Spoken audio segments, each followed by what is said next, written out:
Reading booster. आ जाओ भाई, एक बार इसको पढ़ लेते हैं जल्दी जल्दी। Penicillin is the medicine. देखो पेनिसिलिन के बारे में अच्छा पैसेज होगा, मुझे लगता है आपको ज्ञान बढ़ेगा। पेनिसिलिन काफ़ी एक पॉपुलर दवा रही है। इज द मेडिसिन, वो मेडिसिन है दैट लॉन्च्ड, जिसने लॉन्च किया था। क्या लॉन्च किया था? The antibiotic era. जो एंटीबायोटिक ईरा है वो किसकी वजह से शुरू हुआ? पेनिसिलिन की वजह से। पेनिसिलिन आपका सब्जेक्ट है, इज आपकी वर्ब है, द मेडिसिन आपका कॉम्प्लीमेंट है। कॉम्प्लीमेंट है, नाउन है, नाउन है इसीलिए इसके लिए आर्टिकल आ रखा है, ठीक है। दैट आपका क्या है? रिलेटिव प्रोनाउन है, ठीक है। इसका एंटीसीडेंट क्या है? ये मेडिसिन है। इस मेडिसिन को डिफाइन करने के लिए एक रिलेटिव क्लॉज हमने यहाँ पे लगाई है, ठीक है। तो दैट रिलेटिव प्रोनाउन है, सब्जेक्ट का काम कर रहा है, इसके लिए वर्ब आ जाएगी लॉन्च्ड। क्या चीज़ लॉन्च की? लॉन्च का ऑब्जेक्ट हो जाएगा द एंटीबायोटिक ईरा, जिसमें ईरा नाउन है, एंटीबायोटिक नाउन मॉडिफायर है, और आपका आर्टिकल द है, ठीक है। आगे नया सेंटेंस शुरू होता है, इन प्रेपोजिशन है, जिसका ऑब्जेक्ट है 1928। इन 1928 द साइंटिस्ट एलेक्जेंडर फ्लेमिंग। तो एक साइंटिस्ट का नाम है एलेक्जेंडर फ्लेमिंग, ठीक है, ये आपका सब्जेक्ट है। नोटिस्ड, उन्होंने नोटिस किया दैट कि अ हार्मलेस ग्रीन मोल्ड, एक हार्मलेस ग्रीन मोल्ड था, हैड क्रिएटेड, उसने क्रिएट कर दिया था, अ क्लियर रिंग, एक क्लियर सी रिंग, वेयर, जहां पर bacteria could not grow on a lab plate, जहां पे बैक्टीरिया ग्रो नहीं कर पा रहा था लैब प्लेट पे। देखो there are a number of diseases, बहुत सारी डिसीजेज हैं जो कि बैक्टीरिया की वजह से होती हैं, ठीक है। कुछ डिसीजेज वायरस की वजह से होती हैं, कुछ डिसीज आपकी बैक्टीरिया की वजह से होती हैं। जब भी कोई डिसीज बैक्टीरिया की वजह से होती है तो हमें एंटीबायोटिक खाने की ज़रूरत पड़ती है। आजकल आपने देखा होगा जब भी डॉक्टर दवा देता है तो जैसे एक पैरासीटामोल उसने दी है, तो पैरासीटामोल से भी काम नहीं चलता है, उसके साथ में एंटीबायोटिक भी लेनी पड़ती है। एंटीबायोटिक बेसिकली क्या है? पेनिसिलिन से ही बनी है ज़्यादातर, ठीक है। तो देखेंगे तो ये कैसे इसको पता चला कि एक हार्मलेस ग्रीन मोल्ड था, उसने एक ऐसी क्लियर रिंग बना दी जहाँ पे बैक्टीरिया जो है ना वो ग्रो नहीं कर पा रहा था। तो इसके माइंड में क्लिक तो करेगा ना वैज्ञानिक के, यार इस चीज़ से बैक्टीरिया नहीं ग्रो कर रहे हैं, बैक्टीरिया ग्रो नहीं करना, अगर इस चीज़ को ह्यूमन बॉडी में पहुँचा दिया जाए तो बैक्टीरिया तो नहीं पनपेंगे, तो जो बैक्टीरिया से डिसीज़ होती हैं वो तो ख़त्म हो जाएंगी। लेकिन ऐसे तो ह्यूमन शरीर में ऐसा तो है नहीं, पता चला और भेज दिया सबको खिला दिया, नहीं ना। फिर आगे कुछ प्रयोग रहे होंगे। अ डिकेड लेटर, यानी कि लगभग 10 साल बाद, यानी कि लगभग बात है ये 1938 की, है ना। अदर रिसर्चर्स, कुछ और रिसर्चर्स थे, टर्न्ड दैट सरप्राइज, उन्होंने उस सरप्राइज को टर्न कर दिया, यानी कि मोड़ दिया, इनटू अ डैश ड्रग। अब यहाँ पे ड्रग का मतलब वो नहीं है नशा करने वाले ड्रग्स, इंग्लिश में ड्रग का मतलब दवा होता है सामान्यतः, ठीक है। अगर कोई आपसे कहता है कि मैं ड्रग्स सप्लाई करता हूँ, तो उसका मतलब ये नहीं है कि वो आदमी अफीम गांजा चरस बेचता है, उसका मतलब ये भी हो सकता है कि वो दवा सप्लाई करता है, ठीक है। तो यहाँ पे क्या है कि उसने, मतलब जो साइंटिस्ट थे, अदर रिसर्चर्स ने क्या किया, उस सरप्राइज को एक ड्रग में बदल दिया। कैसा ड्रग था? डिस्पोजेबल, डिस्पोज कर दिया इसको, जिसका मतलब हटा दिया, छुटकारा पा लिया, वो तो नहीं है। एडिबल, खाने लायक। कंज्यूमेबल, जिसको कंज्यूम किया जा सकता है, और यूजेबल, जिसको यूज किया जा सकता है। देखो यूजेबल आपका आंसर नहीं होना चाहिए, क्यों नहीं होना चाहिए समझने का प्रयास करना सर। यूजेबल तो कोई भी ड्रग पहले भी था, यूज किया जा सकता है, नहीं। पेनिसिलिन को धीरे धीरे ये जो लगभग 1940 के करीब क्या किया कि एक ऐसे ड्रग में, एक ऐसी दवा में चेंज कर दिया जिसको कंज्यूम किया जा सकता है। अब देखो कंज्यूम किया जा सकता है, इसका मतलब क्या है ना, समझने का प्रयास करना। आप कहोगे सर एडिबल भी तो वही चीज़ है। बेटा एडिबल का मतलब है खाने लायक। जैसे मैं कहता हूँ कि पिज़्ज़ा एडिबल है, क्योंकि पिज़्ज़ा को खाया जाता है, खाने लायक है। लेकिन क्या दवा एडिबल होती है? नहीं ना। दवा को जरूरत पड़ने पर कंज्यूम किया जाता है, और कंज्यूम करने के बहुत सारे तरीके हो सकते हैं। हो सकता है उसको सिरप के थ्रू कंज्यूम किया जाए, हो सकता है उसको टैबलेट के थ्रू कंज्यूम किया जाए, हो सकता है उसको जो नीडल लगती है, सुई, सिरंज के थ्रू उसको कंज्यूम किया जाए, हो सकता है उसको जो बॉटल लगा देते हैं उसके थ्रू कंज्यूम किया जाए। सो कंज्यूम करना इज अ ब्रॉडर टर्म। और एडिबल का तो मतलब ऐसा हो जाएगा कि उसको ऐसा बना दिया कि रोटी जैसे टुकड़े तोड़ तोड़ के हम खा रहे हो, तो उसको खाने की बात नहीं है बेटा, उसको कंज्यूम करने लायक बना दिया कि अब उसको ह्यूमन बींग्स कंज्यूम कर सकते थे। सो एडिबल का मतलब हो जाएगा उसको खाने की चीज़ बना दिया। खाने की चीज़ नहीं होती है दवाई। आप कहोगे हम तो दवा खाते हैं, बेटा दवा तो पीते भी हैं, दवा तो इंजेक्शन के थ्रू भी लगती है। इन एनी वे अल्टीमेटली हम क्या कर रहे हैं, उसको कंज्यूम कर रहे हैं, ठीक है, कंज्यूम कर रहे हैं, ठीक है। आगे आगे देखेंगे। एंड और ड्यूरिंग द 1940s 1940 के दशक में इट सेव्ड, इट यानी कि द ड्रग सेव्ड, उसने सेव किया थाउजेंड्स ऑफ सोल्जर्स, हजारों सैनिकों को, एंड सिविलियंस और सिविलियंस को, फ्रॉम इन्फेक्शंस, उन इन्फेक्शंस से दैट वंस किल्ड रूटीनली, जो कि एक समय पर रूटीनली लोगों की जान लिया करते थे, ठीक है, जो एक टाइम पे लोगों की जान लिया करते थे, उन इन्फेक्शंस से हजारों लोगों को बचाया। पेनिसिलिन वर्क्स, पेनिसिलिन वर्क करता है। अच्छा, यहां से एक आपको जीएस का क्वेश्चन मिल जाएगा कि पेनिसिलिन का आविष्कार किसने किया था? अलेक्जेंडर फ्लेमिंग ने किया था, ठीक है। कब किया था? 1928 में किया था। पेनिसिलिन को कब यूज करना शुरू किया? 1940 के दशक में यूज करना शुरू किया। पेनिसिलिन वर्क्स, पेनिसिलिन वर्क करता है कैसे? By dash the protective wall. वो प्रोटेक्टिव वॉल को क्या करता है? पेनिसिलिन क्या करता होगा? अब उस किस प्रोटेक्टिव वॉल की बात चल रही है अभी पता नहीं, तो आगे देखते हैं एक बार। दैट, जो कि सम बैक्टीरिया नीड, जिसकी बैक्टीरिया को जरूरत होती है टू सर्वाइव। बेटा एक बात बताओ, पेनिसिलिन से बैक्टीरिया को रोक रहे हैं, यही बात है। अब एक वॉल है, दीवार है, जिसकी बैक्टीरिया को जरूरत है। अगर हमें बैक्टीरिया को हराना है तो इस दीवार को मजबूत कर दें या कमजोर कर दें? सोचो, ये एक दीवार है जिसकी बैक्टीरिया को जरूरत है, जरूरत पड़ती है सर्वाइव करने के लिए। अगर ये नहीं होगी तो बैक्टीरिया सर्वाइव नहीं कर पाएंगे। यानी कि ये वो दीवार है जिसकी वजह से बैक्टीरिया सर्वाइव कर रहा है। अगर हमें बैक्टीरिया को खत्म करना है, मारना है, तो इस दीवार को मजबूत करें कि कमजोर करें? आप कहोगे इस दीवार को कमजोर करो। ऐसे समझिए, आप हैं और आपके एक पड़ोसी हैं, दुश्मन आपके, आप अपने पड़ोसी को हराना चाहते हैं। आपके पड़ोसी, आप जानते हैं कि ये तभी सर्वाइव कर पा रहे हैं कि जो ये बीच की दीवार है ना, ये है। जिस दिन ये दीवार खत्म, पड़ोसी खत्म। तो आप उस दीवार को मजबूत करना चाहोगे कि कमजोर करना चाहोगे? कमजोर करना चाहोगे ना, यानी कि आप उसको मजबूत नहीं करोगे। तो सबसे पहले सॉफ्ट करने का मतलब होता है नाजुक बनाना उसको, स्ट्रेंथन का मतलब होता है मजबूत करना, डिक्लाइन तो अलग चीज होगी, खत्म करना। यहाँ पे आप क्या करोगे, उसको वीकन करता है, वो कमजोर बनाता है। So weakening the protective wall, वो प्रोटेक्टिव वॉल को वीकन कर देते हैं। कौन सी वाली protective wall? That some bacteria need, जो कि कुछ बैक्टीरिया जरूरत पड़ती है सर्वाइव करने के लिए। पेनिसिलिन सब्जेक्ट है, वर्क्स आपकी वर्ब है, बाई प्रपोजिशन है, क्योंकि प्रपोजिशन है तो वर्ब की आईएनजी फॉर्म इसके बाद आई है। वीकनिंग, क्योंकि वर्ब की आईएनजी फॉर्म में जीरंड है, जीरंड को ऑब्जेक्ट चाहिए। वीकनिंग किसको वीकन करता है? The protective wall. कौन सी वाली वॉल? तो दैट रिलेटिव प्रोनाउन है, सम बैक्टीरिया सब्जेक्ट है, नीड आपका वर्ब है, क्योंकि बैक्टीरिया प्लूरल फॉर्म है, बैक्टीरियम सिंगुलर होता है, बैक्टीरिया प्लूरल होता है, इसीलिए प्लूरल वर्ब आगे नीड। किस चीज के लिए जरूरत होती है? टू सर्वाइव, सर्वाइव करने के लिए, ठीक है। विदाउट अ स्ट्रॉन्ग वॉल, बिना एक स्ट्रॉन्ग वॉल के, बिना स्ट्रॉन्ग वॉल के, द बैक्टीरिया, ये जो बैक्टीरिया है, बर्स्ट एंड डाई, वो बर्स्ट होगा और मर जाएगा, ठीक है।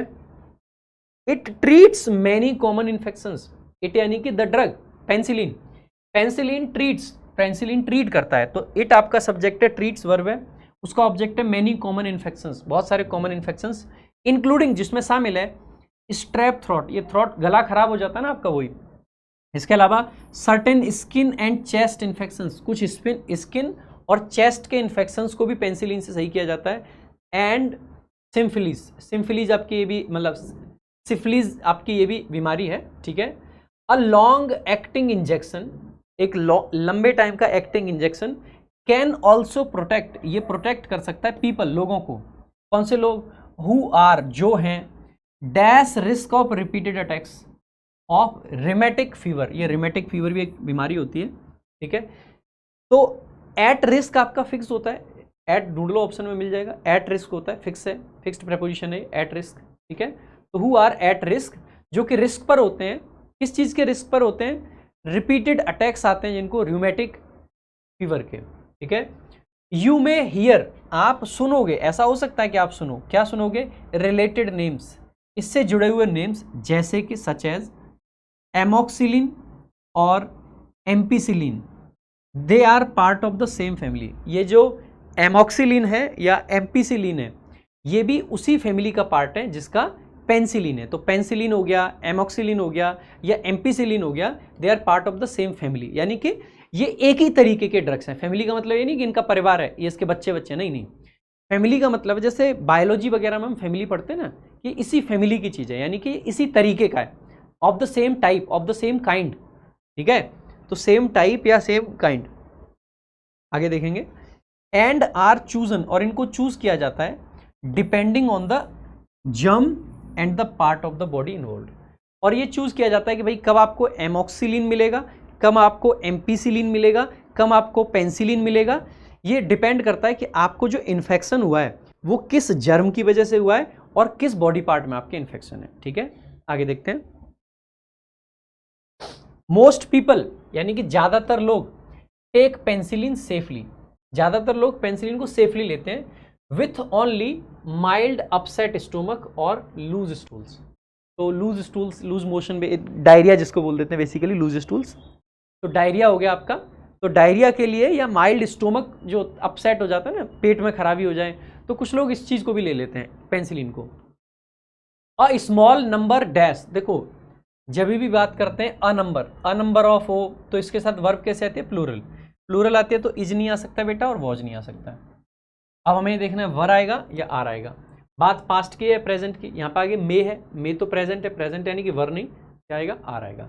तो अ नंबर मे, मतलब a number, a small number are allergic and may develop hives, swelling और ट्रबल ब्रीदिंग। यानी कि कुछ लोग जो कि एलर्जिक होते हैं उनमें हो सकता है कि हाइव्स हो जाए, स्वेलिंग आ जाए, या उनको सांस लेने में दिक्कत हो। दिस इज एन इमरजेंसी, और ऐसी चीज में आपको समझना चाहिए कि इमरजेंसी है एंड नीड्स इमीडिएट केयर। यानी कि अगर आपने पेनिसिलिन लिया, अगर आपके स्वेलिंग वेलिंग आ जाए, सांस लेने में दिक्कत हो, तो समझ जाना कि ये इमरजेंसी सिचुएशन है और आपको इमीडिएटली केयर की जरूरत है। Penicillin does not help, penicillin does not help, किस चीज के में हेल्प नहीं है, वायरसेस लाइक द कोल्ड और फ्लू। भाई ये जो पेनिसिलिन है ना, ये कोल्ड और फ्लू में फायदा नहीं करता। क्यों? क्योंकि कोल्ड और फ्लू क्या है, वायरस हैं, और ये किसके अगेंस्ट है, बैक्टीरिया। तो इट डज नॉट हेल्प किसके खिलाफ, भाई वायरस के खिलाफ नहीं लड़ पाता। खिलाफ के सेंस में क्या आता है बेटा, आपका हो गया अगेंस्ट आता है, इन फ्रंट ऑफ तो सामने हो गया, बिफोर पहले, विथ का मतलब है साथ, उनके साथ की बात नहीं है, अगेंस्ट, उनके खिलाफ काम नहीं कर पाता। ओवर टाइम, समय के साथ में, सम बैक्टीरिया बिकम, कुछ जो बैक्टीरिया हैं वो बिकम हार्डर, वो हार्डर हो जाते हैं, हार्डर टू किल, यानी कि उनको मारना थोड़ा सा मुश्किल हो जाता है। If antibiotics are used too often और स्टॉप्ड टू अर्ली। ये बड़ी अच्छी बात है, यहाँ पे एक बात समझने की है आपके जीवन के लिए। कई बार आपने ऐसी बातें सुनी होंगी माँ बाप से या किसी से भी कि यार अगर हम कोई, जैसे मान लीजिए आपको थोड़ा सा फीवर आया, आपने टैबलेट खा ली, फिर आपको फीवर आया, फिर आपने टैबलेट खा ली, तो जो आपके अंदर जो इम्यून सिस्टम है वो वीक हो जाता है। वो कैसे वीक हो जाता है? क्योंकि इम्यून सिस्टम वीक होता है इस तरीके से कि आपके बॉडी के अंदर जो वायरस हैं या जो बैक्टीरिया हैं, अगर आप थोड़ा सा भी इन्फेक्शन हुआ आपने गोली खा ली, थोड़ा सा भी इन्फेक्शन हुआ आपने गोली खा ली, धीरे धीरे धीरे धीरे क्या होगा ओवर द टाइम कि जो अंदर के जो बैक्टीरियाज और वायरसेस हैं, वो मतलब जो बैक्टीरिया और वायरस हैं वो बेसिकली इतने स्ट्रांग हो जाएंगे कि उनको उस गोली से फर्क नहीं पड़ेगा। फिर ओवर द टाइम क्या है कि आदमी एक की जगह 2 गोली खाने लगता है, फिर 2 की जगह 3 खाने लगता है। ठीक है, तो ये वाली चीज़ बड़ी इंपॉर्टेंट होती है। जैसे आपने देखा भी होगा कि जब हमें एक चीज़, पहली बार कोई चीज़ मुश्किल सामने आती है ना जीवन में, तो बड़ी दिक्कत होती है, फिर धीरे धीरे हमें आदत हो जाती है। ऐसे ही बैक्टीरिया के साथ होता है। अगर हम एंटीबायोटिक बहुत बार लें ना, रोज़ एंटीबायोटिक ही ले रहे हैं, तो हमारे शरीर के बैक्टीरिया को उसको झेलने की आदत हो जाएगी और हमारे शरीर में फिर एंटीबायोटिक काम नहीं करेंगे। या फिर कई बार क्या होता है कि डॉक्टर ने कहा कि आपको 4 दिन दवा लेनी है, लेकिन आपको लगा पहले दिन एंटीबायोटिक खाई, ठीक हो गया। उससे क्या होता है, क्योंकि बैक्टीरिया कंट्रोल हुआ था, खत्म नहीं हुआ था। 4 दिन खाते तो खत्म होता। तो जब हम जल्दी से बंद कर देते हैं ना, तो फिर भी दिक्कत है। तो पहली दिक्कत कब पैदा हुई? अगर हमने बहुत बार खाई, हर 10 दिन में एंटीबायोटिक खा रहे हैं। दूसरी दिक्कत कब पैदा हुई कि हमने, डॉक्टर ने कहा 4 दिन खाओ, हमने 1 दिन खा के छोड़ दी। इससे क्या हुआ, बैक्टीरिया दवा, फिर उछल जाएगा, फिर 1 दिन खाओगे, फिर दबेगा, फिर उछलेगा। इससे उसके अंदर इम्यूनिटी आ जाएगी। बैक्टीरिया फिर आपकी जो एंटीबायोटिक है उस पर उससे फ़र्क नहीं पड़ेगा। तो इसीलिए ज़रूरी है कि ना तो आपको बहुत ज़्यादा खानी है, टू ऑफन का मतलब है बहुत ज़्यादा टाइम, और टू अर्ली का मतलब है समय से पहले बंद कर देना। To protect penicillin for the future, और पेंसिलिन को फ्यूचर के लिए आपको प्रोटेक्ट करना है। Use it only when a doctor advises, सिर्फ तब यूज करो पेंसिलिन जब डॉक्टर एडवाइस करता है। यानी कि अगर आपको एंटीबायोटिक लेनी है तो एंटीबायोटिक आपको सिर्फ तब लेनी चाहिए जब डॉक्टर कहे कि एंटीबायोटिक लो, अदरवाइज नहीं। दूसरा, take the exact dose on schedule. अगर डॉक्टर ने कहा है कि 4 दिन एंटीबायोटिक लेनी है तो 4 दिन के 4 दिन लो, बीच में रोको मत। आधा कोर्स आपको पेंसिलिन का इफेक्ट धीरे धीरे खत्म हो जाएगा। And finish the full course, full course आपको करना है। यूज्ड वाइजली, अगर इसको वाइजली यूज किया जाए, अच्छे से यूज किया जाए, दिस सिंपल डिस्कवरी, ये जो सिंपल खोज है, dash saves lives every day, ये आज भी हजारों लाइव बचाती है, हजारों जीवन बचाती है। तो इट स्टिल सेव्स, स्टिल का मतलब है अब भी, स्टिल सेव्स, तो स्टिल आपका करेक्ट आंसर हो जाएगा। देखो भाई कुछ कुछ ये क्वेश्चंस हैं। विच action best matches the passage guidance on using penicillin, penicillin को यूज करने के लिए कौन सी चीज बढ़िया है। टेक पेंसिलिन फॉर कोल्ड, बेटा कोल्ड और फ्लू तो वायरस है, इनके लिए पेंसिलिन नहीं लेनी चाहिए, तो ये गलत हो जाएगा। Stop taking penicillin as soon as you feel better, ठीक होते तुरंत बंद कर देनी है कि पूरी फुल कोर्स करना है, फुल कोर्स करना है, इसीलिए गलत है। Use penicillin on a doctor's advice, doctor की एडवाइस पे यूज करो और फिनिश द फुल कोर्स, ये आपकी एकदम सही बात है। Share lift over penicillin with family members, अच्छा जो बची हुई लेफ्ट ओवर है उसको फैमिली मेंबर को दे दो, नहीं। A community clinic wants to cut side effects and slow antibiotic resistance, एक कम्युनिटी क्लिनिक है वो ये चाहता है कि ये जो पेंसिलिन है इसके साइड इफेक्ट खत्म हो जाएं और जो इसकी रेजिस्टेंस है वो लंबे टाइम तक चले, इसके लिए उसको स्लो करना है। वाइल कीपिंग पेशेंट सेफ, और पेशेंट्स को सेफ भी रखना चाहता है। Based on the passage which policy change is most justified, कौन सा चेंज करना चाहिए। प्रिस्क्राइब करें penicillin for colds and flu, बेटा कोल्ड और फ्लू के लिए पेंसिलिन नहीं देनी है बिल्कुल भी, क्योंकि ये वायरस है। Give penicillin only when a bacteria infection is likely और कंफर्म्ड, पेंसिलिन सिर्फ तब दो जब बैक्टीरिया इन्फेक्शन हो, और इंश्योर करें कि पेशेंट कर रहा है फुल कोर्स, सही बात है एकदम। रिप्लेस पेंसिलिन विथ एमोक्सिलिन, ऐसा कहीं नहीं कहा गया है। Tell patients to stop penicillin, बिल्कुल नहीं, तुरंत नहीं बंद करनी है, पूरा कोर्स करना है। आगे देखो, in the sentence Fleming noticed a harmless green mould killing bacteria on a lab plate, ये मोल्ड क्या है, ये पेंसिलिन एक प्रकार का फंगस होता है। It is a type of fungus that grows as tiny threads and can appear as a fuzzy growth, तो ये आपका मोल्ड होता है। इसका मीनिंग याद रख लेना आप लोग, एक वर्ब नहीं है ये, वर्ब मीनिंग टू शेप और इन्फ्लुएंस नहीं, स्टाइल या पैटर्न नहीं है, ठीक है। A hollow form use to give shape नहीं है, ठीक है। आगे देखेंगे, choose the correct passive voice of the following sentence, following sentence की पैसिव वॉइस। बेटा डज नॉट हेल्प अगेंस्ट है, तो डज नॉट हेल्प यानी प्रेजेंट इंडेफिनिट टेंस है, तो इज एम आर से बनेगा। यहाँ पे देख लेते हैं, इज हेल्पलेस, बेटा ये तो एडजेक्टिव बना दिया, हेल्प्ड होना चाहिए। Is not helped, are not help, देखो पहली बात तो सब्जेक्ट है वायरसेस, वायरसेस है तो इसके साथ इज नहीं आएगा। यहाँ पे देखोगे तो अगेंस्ट गायब है, बेटा अगेंस्ट गायब नहीं करना है हमें, यहाँ पे अगेंस्ट है, यहाँ पे अगेंस्ट गायब है, कौन सा ऑप्शन सही हो जाएगा, ए वाला। आगे, which of the following statements is or are correct according to the passage. Penicillin kills viruses like the common cold, बेटा पेंसिलिन बैक्टीरिया को मारता है, वायरस को नहीं, बार बार आ रही है बात, पहला तो इनकरेक्ट है। अगर ए इनकरेक्ट हो गया तो ये गलत, ये गलत, तो ये गलत, कौन सा सही हो गया, ओनली बी। बाकी देख लेते हैं, penicillin weakens the protective wall, सही बात है। Certain bacteria causing them to burst and die, सही बात है। प्रोटेक्टिव वॉल, जो बैक्टीरिया की प्रोटेक्टिव वॉल होती है उसको वीक कर देता है। Alexander Fleming mass produced penicillin in the 1920s, बेटा नहीं, 1928 में तो पहली बार नोटिस किया था, मास प्रोडक्शन इसका 1940 में हुआ था, इसलिए ये भी गलत है। Last question, which of the following statements is or are correct according to the passage? Penicillin was first used widely in the 1940s after other scientists developed it for hospital, सही बात है। 1940 में जब दूसरे साइंटिस्ट ने develop किया, ये तो सही है। ए सही है तो ये ऑप्शन गलत हो गया, ओनली सी वाला गलत हो गया। अब या तो तीनों सही होंगे या ए भी सही होंगे, अगर हम मतलब बी तो पक्का सही है ना, तो पेनिसिलिन क्या है, बूस्ट करता है इम्यून सिस्टम को। अच्छा ओके, यहाँ पे अब की बार ये पूछा कि कौन सा इनकरेक्ट है, बेटा करेक्ट नहीं पूछा, इनकरेक्ट, ठीक है। तो जिसमें ए है वो तो पक्का इनकरेक्ट है, तो ये क्योंकि ए तो करेक्ट हो गया, तो इनकरेक्ट वाले में ए नहीं आ सकता, ऑल वाला नहीं आ सकता, तो या तो बी एंड सी होगा या सिर्फ सी होगा, तो सी तो पक्का सही है, मतलब सी तो पक्का गलत है। Amoxicillin and ampicillin are unrelated, unrelated नहीं है, सेम फैमिली के हैं, तो ये इनकरेक्ट है, इनकरेक्ट है यानी कि ये आपका आंसर हो सकता है। अब बी और देख लेते हैं। Penicillin boost the immune system to fight against influenza. बेटा इम्यून सिस्टम को बूस्ट करके इन्फ्लुएंजा नहीं, इन्फ्लुएंजा वायरस से होता है और पेनिसिलिन वायरस के अगेंस्ट नहीं चलता, इसीलिए बी ऑप्शन इनकरेक्ट है।